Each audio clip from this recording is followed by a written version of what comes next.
좋아요와 구독, 댓글에 알림 설정까지 부탁한다구. 안녕하세요. 저는 뉴턴운동 법칙과 함께하는 사람들에 대한 주제로 발표하는 강여원입니다. 제가 조사한 사례는 지진이 일어났지만 건물이 무너지지 않았다입니다. 왜 지진이 일어나도 건물이 무너지지 않았을까요? 사실 건물은 내진 설계를 통해 지어진 후 발생할 지진을 대비합니다. 그럼 내진 설계는 어떻게 할까요? 건물을 짓기 전 내진 설계를 할 때 건축가는 지진 하중을 먼저 계산합니다. 지진 하중은 갑자기 지진이 발생했을 때 뉴턴의 제1 운동법칙에 따라 발생한 관성력에 의해 건물을 미는 힘이 발생시킨 하중을 말합니다. 뉴턴의 제2 운동법칙에 따라 무거운 건물일수록 혹은 작용하는 지방 운동의 가속도, 즉 지진의 규모가 클수록 더 큰 하중이 건물에 작용하게 됩니다. 그렇지만 건물의 가속도는 건물이 진동하면서 가속도가 더 증폭될 수 있고 지반이 약할수록 더 많이 증폭될 수 있기 때문에 정확하게 계산되기 어렵습니다.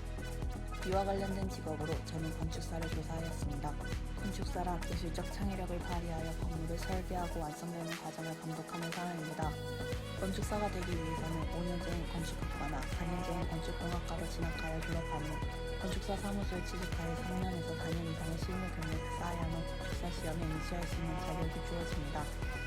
이후 건축사 자격시험에 합격하면 국토교통부 장관의 면허를 소유한 건축사가 될 수 있습니다. 저는 이런 과정을 거쳐 건축사가 된다면 세계적으로 유명한 건축회사인 A펌이나 진슬러와 같은 우리나라의 건축회사를 만드는 것이 꿈입니다. 그런 회사를 이끄는 건축사가 되기 위해선 공간 지각 능력이나 미적 감각이 필요하고 시험을 통과하기 위해선 구조역학이나 건축재료, 건축설비 등의 공학적 지식을 갖추어야 하며 창조적 작업 몰두 열정과 인문학적 소양이 필요합니다. 이상으로 발표를 마치겠습니다. 감사합니다. 안녕하십니까. 저는 이번 지구 공전 사례를 발표하게 된 2학년 6반 장성군이라고 합니다. 이번에 알아볼 것은 지구가 공전을 하는 이유를 뉴턴의 법칙으로 설명하고 천문학 연구원에 대해 알아볼 것입니다. 그렇다면 지구의 공전에 대해 한번 알아보겠습니다. 지구가 공전하는 이유는 태양계가 형성될 때 회전 원반이 형성되면서 원심력과 구심력이 평형을 이루게 되어 안정궤도가 되었습니다. 이때 원심력은 운동 관성과 연관이 있고 구심력은 중력과 관련이 있다고 합니다. 그렇다네요. 그렇다면 이번엔 천문학 연구원에 대해 알아보겠습니다. 희망진로 및 하는 일에 대해 한번 알아보겠습니다. 천문학 연구원은 우주를 구성하는 천체를 관측하고 천체 현상을 물리학적 지식을 적용하여 해석하는 일을 합니다. 이번에 알아볼 것은 진로에 적용된 물리학적 법칙입니다. 지구의 공전에서 만류인력의 법칙이 적용되고 행성과 항성 간의 인력으로 인한 자전주기 변화와 궤도의 변화와 연관이 있습니다. 그 다음으로 알아볼 것은 진로를 위한 미래 계획서입니다. 일단 저는 충북대학교 천문우주학과를 나온 후 대학원을 가서 석사과정과 박사과정까지 거친 후 연구기관에 가는 길을 택하였습니다. 관련된 재미기관은 한국천문연구소와 천문대, 기상관측소, 전자통신연구소, 시스템공학연구소, 항공우주연구소 등이 있습니다. 관련 적성 및 흥미는 재능과 열정을 필요로 하고 새로운 것에 대한 탐구정신과 호기심, 창의성, 관찰력 등이 있고 천문학과 물리학에 대한 전문 지식이 필요로 합니다. 아까 사례에 대한 보충 설명을 하겠습니다. 원시태양이 형성될 때 원시성운이 원반상의 형태로 남겨지게 됩니다. 이 원반 형태는 회전을 하는 상태이고요. 이것 때문에 지금 현재 지구에 공전이 일어났다고 할 수 있습니다. 이렇게 남겨진 원시태양계의 성운에는 가스와 성간티끌이 다량으로 포함되어 있어서 원반 두께가 얇아지면 서로 결합하여 미행성이 형성되는데 이 단계를 원시태양계라고 부릅니다. 시간이 경과하면 현재 형태의 행성이 형성된다고 합니다. 전에 지구는 운동관성과 인력, 즉 중력에 의해 공전을 한다고 했는데 이에 대한 설명을 하자면 원심력이란 가상의 힘으로 운동관성으로 인해 일어나는 일입니다. 계속 같은 방향으로 운동하려는 성질로 인해 원의 접선 방향으로 운동하려 하지만 중력으로 인해 떨어지게 됩니다. 이는 인공위성의 원리와 같습니다. 그럼 저는 이만 가보도록 하겠습니다. 안녕하세요. 저는 2학년 6반 18번 정자입니다. 저는 오늘 생활 속에서 뉴턴 운동 법칙이 실생활에서 적용된 사례와 그와 관련된 직업에 대하여 소개해 드리겠습니다. 우선 뉴턴 운동 법칙이 실생활에 적용된 사례에는 헬리콥터가 날 때인데 이때 작용 반작용 법칙이 적용됩니다. 먼저 작은 반작용 법칙에 대하여 알아보자면 작은 반작용 법칙은 물체 A가 물체 B에 힘을 작용하면 동시에 물체 B도 물체 A에 힘을 작용하는 것입니다. 그 다음으로 헬리콥터가 작은 반작용과 무슨 관련이 있는지 얘기해 보자면 헬리콥터가 날 때 프로펠러가 돌아가면서 발음을 아래로 일으킵니다.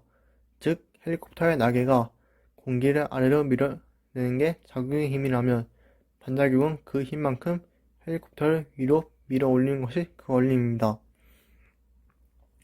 그 다음으로 헬리콥터와 관련된 직업을 알아보자면 헬리콥터 조종사가 있는데 헬리콥터 조종사가 하는 일은 통신 장비나 계기판을 체크하고 물건이나 사람을 목적지까지 안전하게 운송하는 것입니다.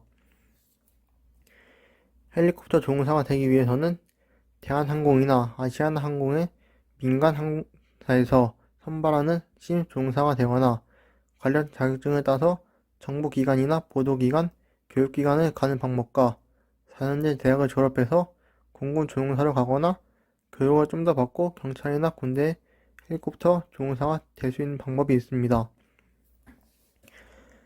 헬리콥터 조종사와 관련된 단체 및 기관에는 아시아나항공, 대한항공, 항공화물회사, 보도기관, 정부기관 등이 있습니다.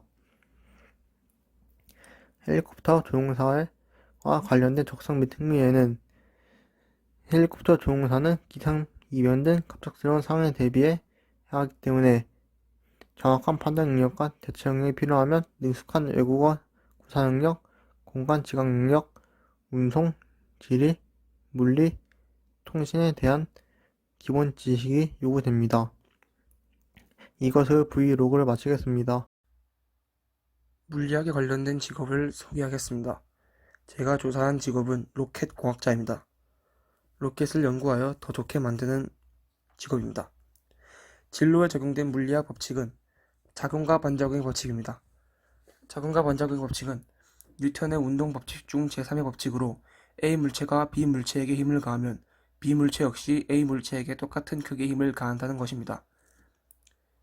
로켓으로 예를 들면 로켓이 발사될 때 추진기 부분에서 작용이 일어나고 바닥에서 반작용이 일어나게 됩니다. 진학 경로를 소개하겠습니다. 4년제 항공우주학과나 기계항공공학부, 항공공학 전공 쪽으로 공부해야 하며 주요 학교로는 전북대, 부산대, 충남대, 경상대, 서울대가 있으며 세종대, 건국대, 카이스트가 있습니다. 고등학교는 인문계고 이과로 가야 합니다. 관련 단체 및 기관은 한국항공우주연구원인 카리가 있고 미 항공우주국인 나사가 있습니다. 항공우주공학자가 되기 위해서는 새롭고 신비한 것을 좋아하고 탐구하려는 정신, 창의성들이 바탕이 되어야 합니다. 문제 해결을 위한 추리 논리력, 분석력, 판단력이 요구됩니다. 또한 외국어 능력도 필요합니다. 수학, 물리학, 화학 과목에 흥미가 있어야 하며 천문학이나 기상학에서 흥미를 느껴야 합니다.